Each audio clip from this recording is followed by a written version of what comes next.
Hello, welcome to Pike Creek Farm. My name is Renee, and if this is your first time here, thank you so much for joining me. I'm in the thumb of Michigan and like to do videos on canning and baking and vintage recipes and just life here.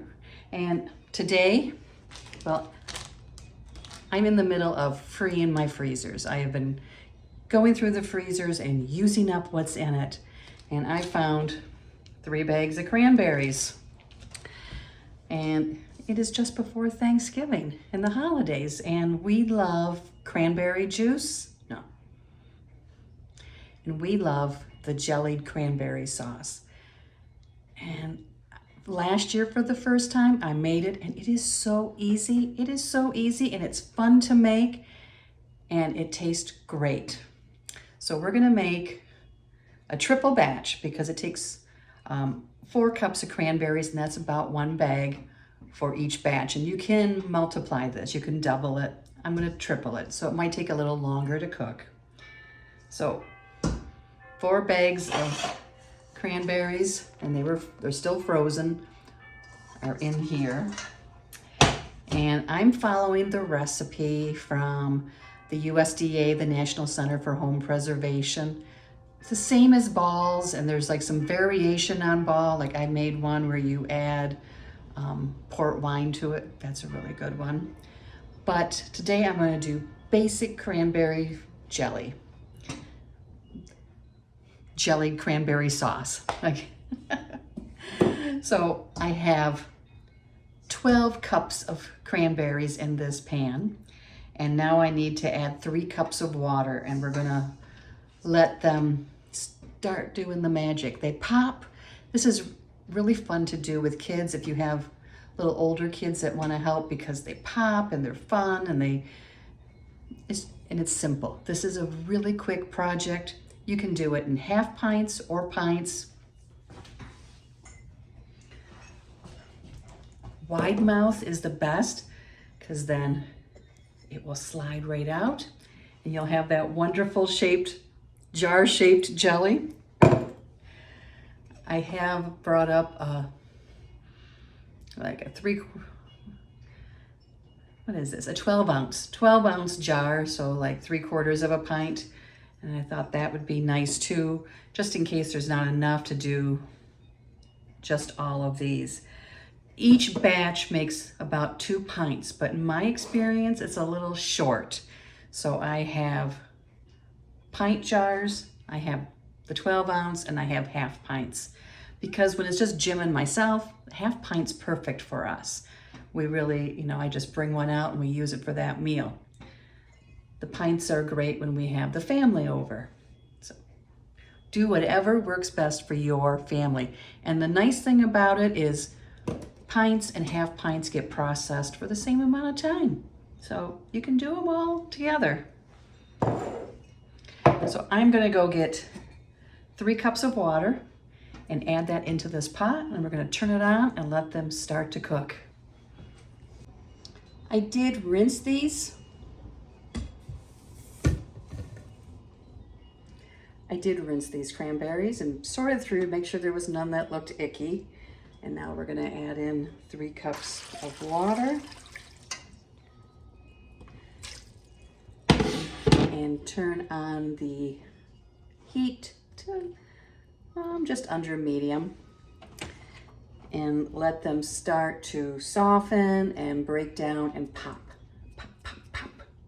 So I will bring you back when we are getting this to the point where it's the next step. I did turn my heat up a little. This is going to take a while since they are frozen. So I'm going to let it just do its thing for right now. I have the heat on, the temperature on medium. And there's 3 ways you can process this. You can just do it the way it is and have like the chunky berries in it. You can puree it up and then there'll be the skins in there real fine. I did it that way last year and I really prefer it pressed through a sieve. I prefer it pressed through a fine mesh strainer so that none of that is in there. You can use any tool like you use for tomatoes to get the skins out. But that's what I am going to do.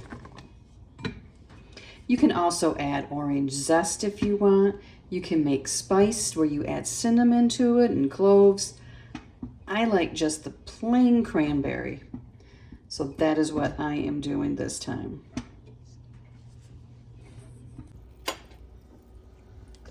They are thawing. Some of them are starting to split, but they're not making that fun sound yet.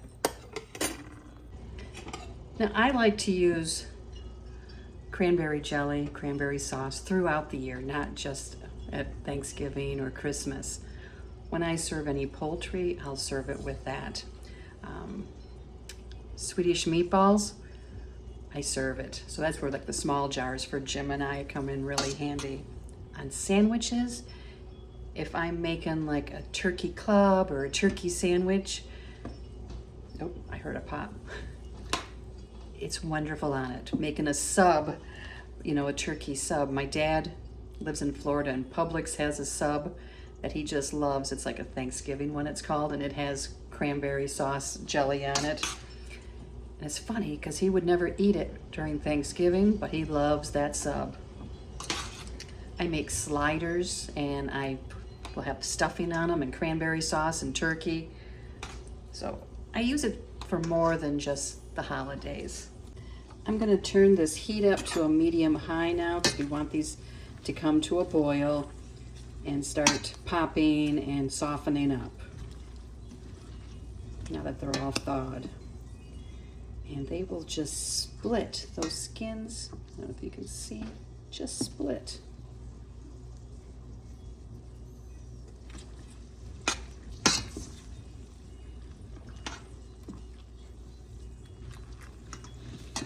Ooh. Oh, did you hear that? Did you hear that pop? When they really start going, it reminds me of when we used to have Jiffy Pop as a kid on the stove. Keep stirring so that the ones that are on top get moved to the bottom where it's hotter. The cool thing about cranberries is there's so much natural pectin that you don't have to add anything to make it gel up. There's no sure gel added, no liquid pectin added, nothing. It does it on its own. They are really cooking now and popping. When I think they're mostly all popped, I'm going to turn the heat off and remove them from this and let them cool for just a few minutes so it's not scalding hot to manage. And I'm going to set a bowl up with a mesh strainer and ladle it through and press it through. And then it will go back into this pot. I am going to call this good and remove them from the heat. Okay, I am ready to start pushing this through. And here, I want to show you first. See, this is already getting thick. If you wanted a chunky sauce, you have it. You could add sugar, but okay. So we're gonna start ladling it into this. And here, okay, there. I'm trying to find a place to put a spoon without staining my counter.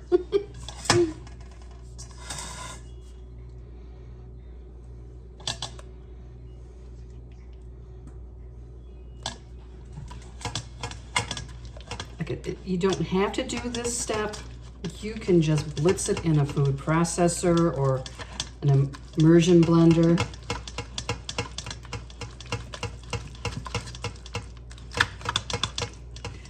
I just prefer it to be a really smooth jelly.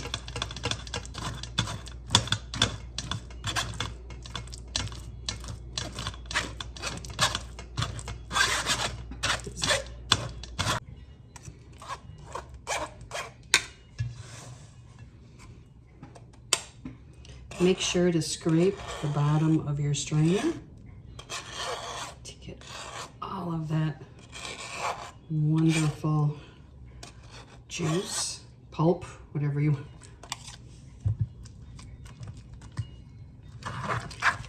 And we're gonna just keep stirring. This is the end of it. So when this is all dry and just the skins, I will put what's in here in this bowl back into the pot.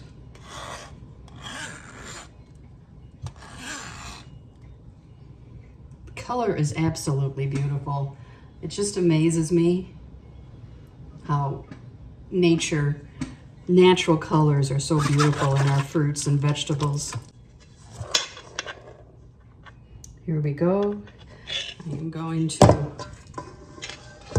pour this back into this container and make sure to scrape out everything that's left in here. Now we need to add sugar and bring it to dissolve the sugar, then bring it to a boil for 3 minutes. Get that out of there.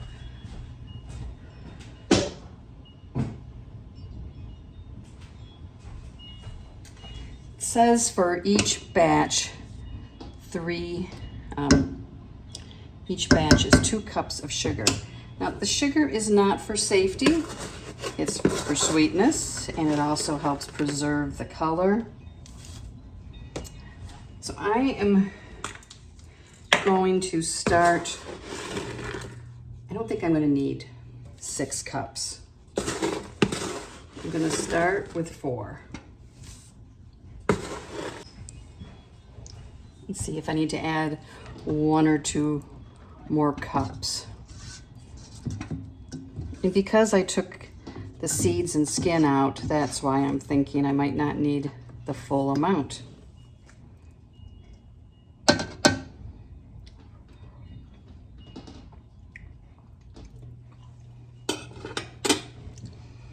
That's good, but pretty tart still, but not. So I'm going to add 5 cups is what I'm going to use.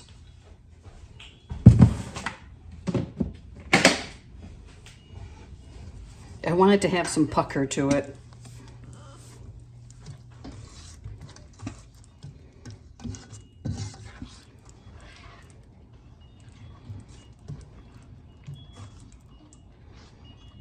Sugar helps jellies and jam keep their vibrant color. It preserves that.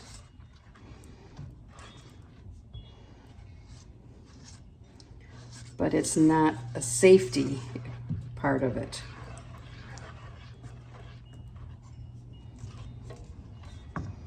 And we want it to have this nice vibrant red, like ruby red it is. Okay, let's get it up to a boil, and I set the timer for 3 minutes. I have my steam canner. Set up back here. I have the water in it, and I have it starting to heat up. When the jelly's done, and I take it off to jar up the jars, I will move this over to the big burner here. It's starting to boil. Keep stirring. Now, it says 3 minutes. This might take longer since it's a triple batch to reach the gel stage, so we'll keep testing it. But making sure it's at a full boil that I can't stir down. You don't want it to go away when you stir. So I'm going to set the timer for 3, but I think I'll probably need a little longer. Maybe not. The timer went off. We want it to sheet off, like stick to the spoon.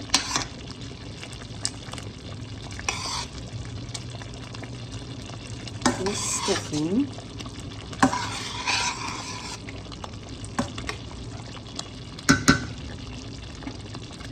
I'm going to set my timer for 1 more minute just because I have so much. Okay, I've got things set up.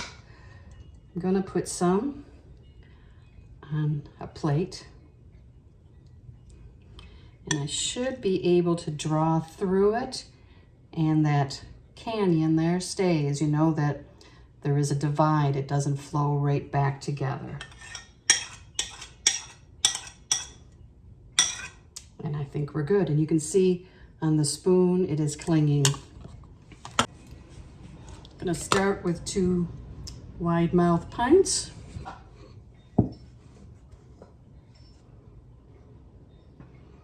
The National Center's recipe calls for a half-inch headspace.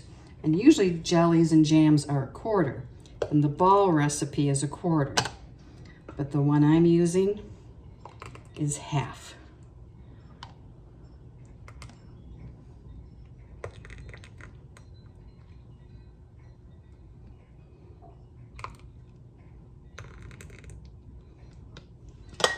Go.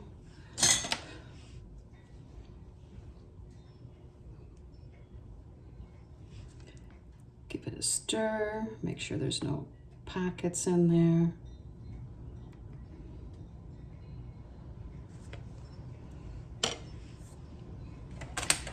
I'm using 4-jar lids, and I did put them in some hot water first, as recommended by 4 jars. And I find, especially in water bath, that really helps with my success rate. Wipe this edge, put the lid on, finger tight ring, just to when it stops, and onto the rack and the steam can. You can also water bath can, so whichever works best for you and your family. Either way is fine, and they both get processed for 15 minutes, no matter if it's pints or half pints.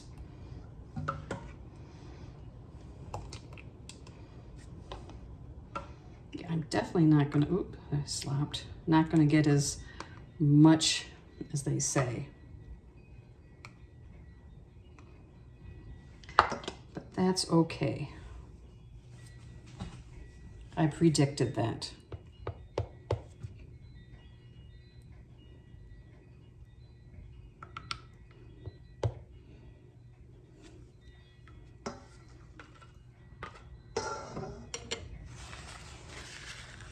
Clean that edge.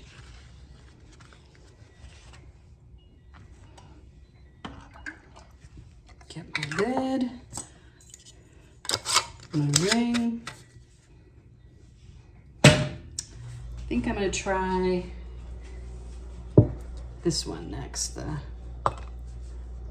always want to say 1.5 pints, and it's not 1.5 pints. It's the 12 ounce, so like 3/4 a pint.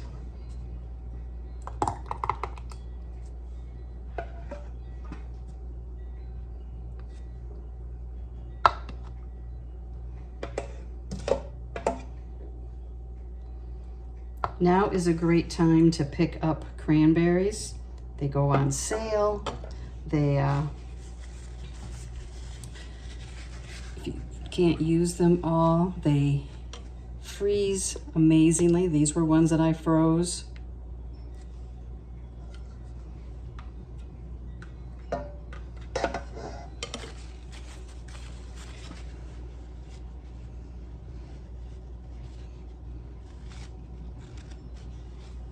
Okay, now I need a regular mouth lid. I got some of those in there. If you need canning lids, I do have a discount code down below for 4 jars. And they also have jars available now. I have not ordered any yet. I need to do that because they have some sizes that I would like. There we go. So, let's see.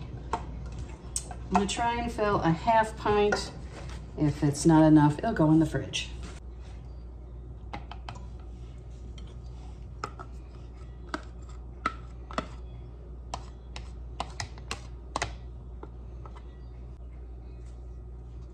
Nope, it's not gonna be enough, but that's okay. It'll go in the fridge. When that red needle comes all the way over to here, I let it make sure it's at a good steam, that it's all set, adjust the temperature down a little bit so it doesn't get rocking and crazy, and set the timer for 15 minutes. I'm gonna clean up my mess while this is going, and I'll bring you back. I just wanted to mention too that once my timer goes off after 15 minutes, I let the steam canner sit for at least 5 minutes. That's part of the processing. Don't remove that lid right away. Set a timer for 5 minutes and then come back after that and you can remove it. And then let them sit there a few more minutes and then you can move them over to your mat. I have my mat back there and that's where I set mine. Always put a towel, a canning mat, a little quilt, old pillowcases, something underneath your hot jars. You don't want to set them on that cold counter and have thermal shock. It's always real important. A lot of canning failure is because of thermal shock, whether in the canner or on the counter. We just want to avoid that. Here we are with the jars. They all sealed. Beautiful color. And they will slide out perfectly into a serving, they'll slide out perfectly into a serving dish. Once you make homemade, you'll never go back to buying it. It just has such a good fresh flavor and it's fun to make. Thank you so much for joining me with my Thanksgiving prep. One thing done before Thanksgiving: homemade cranberry sauce. We'll see you next time at Pike Creek Farm.